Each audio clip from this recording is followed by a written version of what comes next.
Ayan, good morning guys. Gumawa na ako ng ano ni Ayman, baon ni Ayman sa school. Tingnan niyo siya. Nagaya ko lang to sa YouTube. Harina ito. Then, ginanyang binabilog ko lang siya. Tapos, lagyan ng itlog.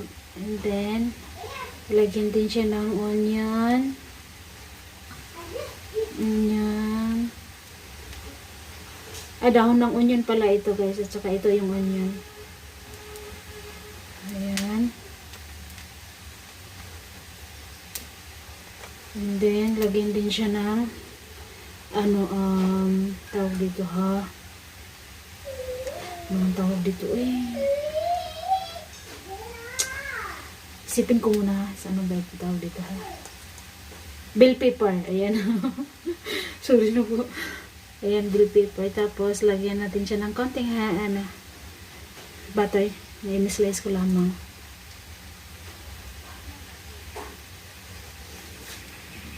So, yun na siya guys. Tapos ko na nilagyan ko siya ng black pepper pala. Black pepper. Nagmandali na din kasi ako Tapos, lagyan pa natin ulit siya.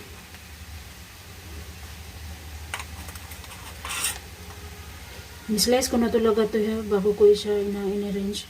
Mamaya po ulit ha. Saglit lang po. Pakita ko sa inyo. Ayan. Tapos, ganyan yan siya. Tapos, takpan. Lagyan din siya ng tinapay sa loob. Takpan mo rin siya ng tinapay. Ganyan. Tapos, ilalagay ko na siya doon sa may kawali Tapos ipapakita ko sa inyo yung result mamaya So yun, tignan niyo siya guys. So, kanya na siya. Parang inano ko siya dito sa bowl na to Ginanyan.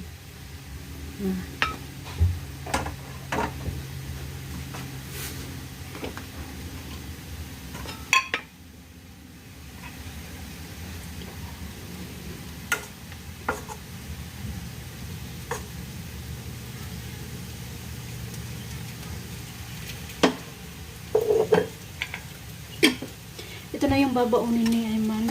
Rin kasi tawag dito na ako ng fried rice.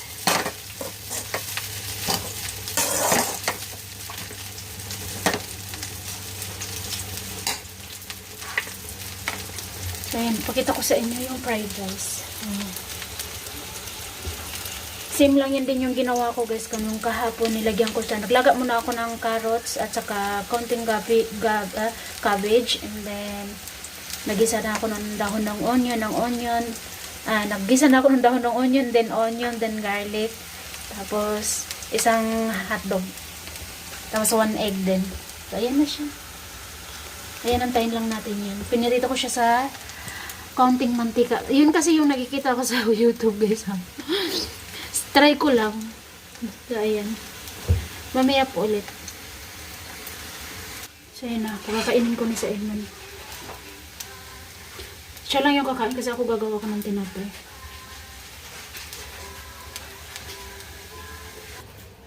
Ayan na siya guys, Nasunog siya guys, Ayan. Pero okay lang yan. Ayan. Tignan natin, hiwain natin. Siyempre, papabaan natin ka sa ating mga kids. Ano natin siya hiwain.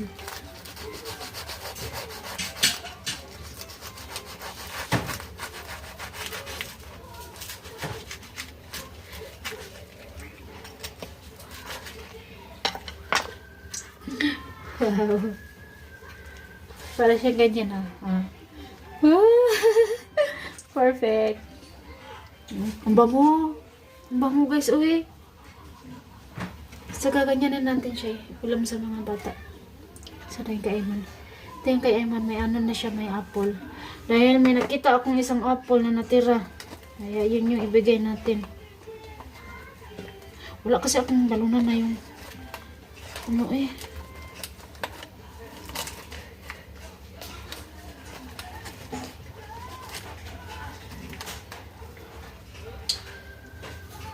Ano ba to So, ayan, nakuha din ako ng labanos mustasa. Labanos mustasa.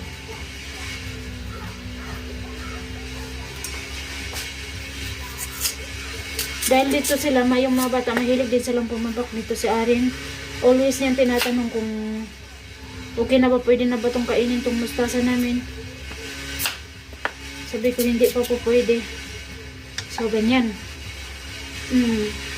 Ito lang yung baon ng mga bata ngayon today. Plus naman itong ano ngayon, pasok kasi bukas, walang pasok is Sabado. So ito na yun.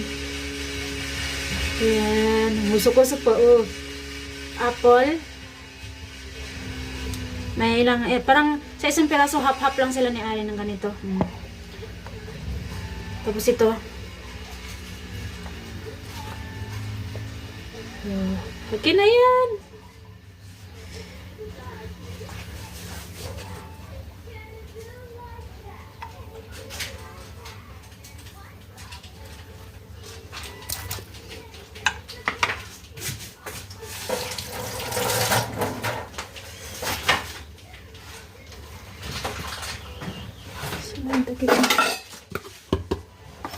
Tapos na kay Ari naman.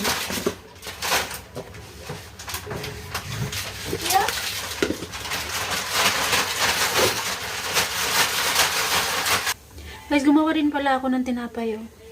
Ayan, oh. Pero unahin ko muna si, kay Ari, tatlo lang din yung binigay ko.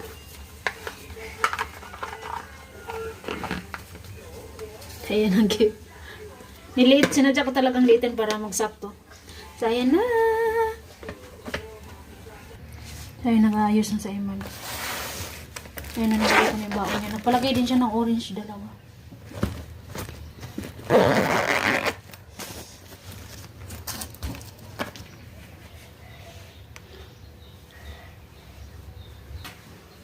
Tada! Ate, tada! Bye! Bye, kuya. Bye! Bye pa rin. Bye. Bye! So, ayan na yung baon ni Arin. Radish. And then, yung ginawa ko kanina. And then, yung kalahating apple. And then, orange. Yung ito, hindi ko nabibigyan si Arin. Sakto na to sa kanya. Ayan. Ang ganda.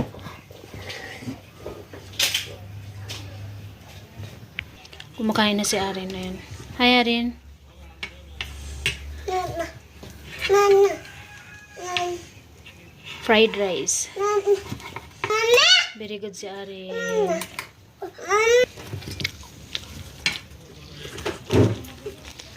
Mama, Josie.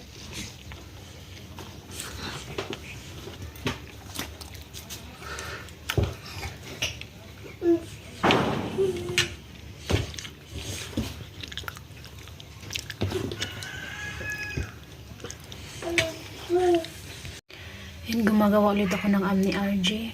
Ito na yung panghuling Amni RG, guys, kasi naubos na yung harina. So, yan, kaya kailangan kong gumawa ulit. Nahugasan ko na ito na ilang beses, ha. Kaya malinaw na yung tubig, oh.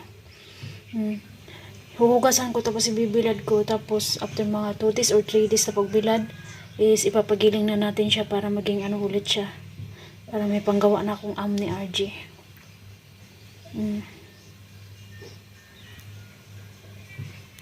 So, ayan na siya. Dinamihan ko na talaga yan. Para medyo matagal-tagal maubos. Ayan. Patuloyin ko na lang muna saka natin buhatin papunta sa labas. Ito naman yung natira sa aking donut. Ito yung pang ano nila mamaya, pang merienda ng mga bata pag uwi nila. Ang naisip ko dito, guys, ay papahiran siya, magpaano tayo ba matawag dito, initin natin yung butter, tapos ipahid natin dito sa butter, yung butter ipahid natin dito, and then lagyan ng asukal. Kaso, yung asukal namin is malaki siya, at saka medyo may lasa naman na din siya kasi naglagay ako ng kaunting asukal, at saka kaunting asin. Ayun, ganito yung asukal dito. Minsan nga, mas malaki pa neto, Ayan.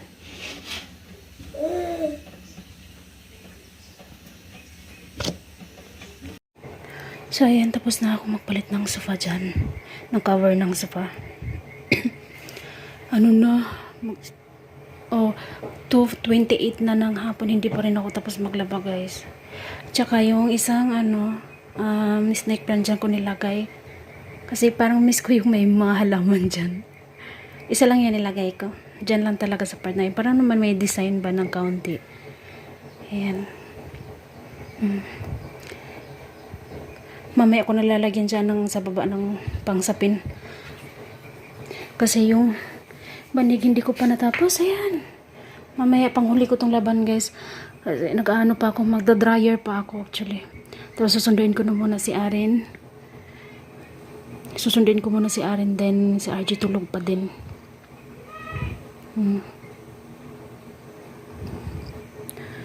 Mag-aalas 3 na hindi pa rin ako tapos. Basa na yung ano ko. Basa na yung pants ko ba. Maliligo rin naman kasi ako pagkatapos nito. Mamaya po ulit. So yun, susunduin ko na si Aren.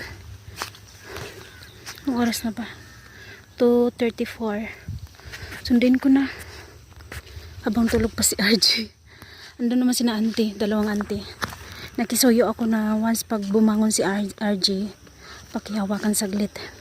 Pero actually, saglit na saglit lang naman ako. Kasi malapit lang naman tong school ni Aren. Minsan nga pag kunwari pag ganito, kung gusto ko talaga yung mabilisan, tumatakbo ako.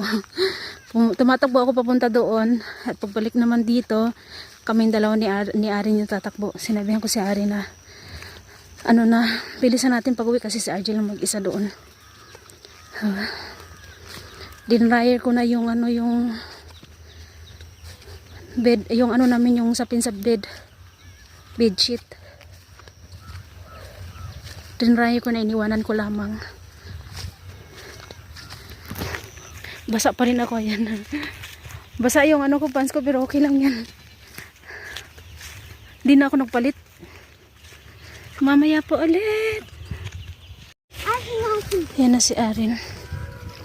May ano si Aren, nagtawag dito naglalaro daw sila ng kaibigan niya, tapos nakaupo yung kaibigan niya. Tapos si Aren, nakayuko sa kaibigan niya na nakaupo. Pag tayo daw ng kaibigan niya, bumangga yung ulo sa, ano, sa tawag dito Ano ang Tagalog yung suwang, ha? Halaka, sorry, di ko alam Tagalog. Suwang, basta suwang. Na pag ano daw, pag tayo daw ng kaibigan niya, natamaan yung suwang niya, di nasugatan yung labi niya. Aren, come here, di kay Del. Ayan o. Di kay Del, iksin, mami. Masakit daw kasi. Ayaw niyang pahawakan sa akin. Nubad niya na yung jacket niya.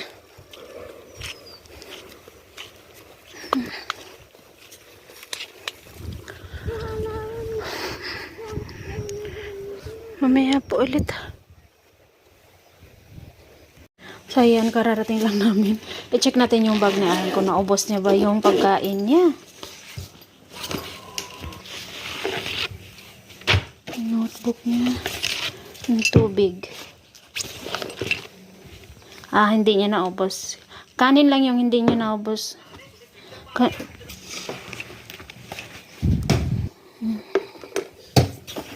Pati ito yung ano yan. hindi talaga, ayaw niya talaga magamit ang sinturon. Ayaw niya magamit ang sinturon sa kanyang, ano ba, pants kasi masakit daw yung tiyan niya.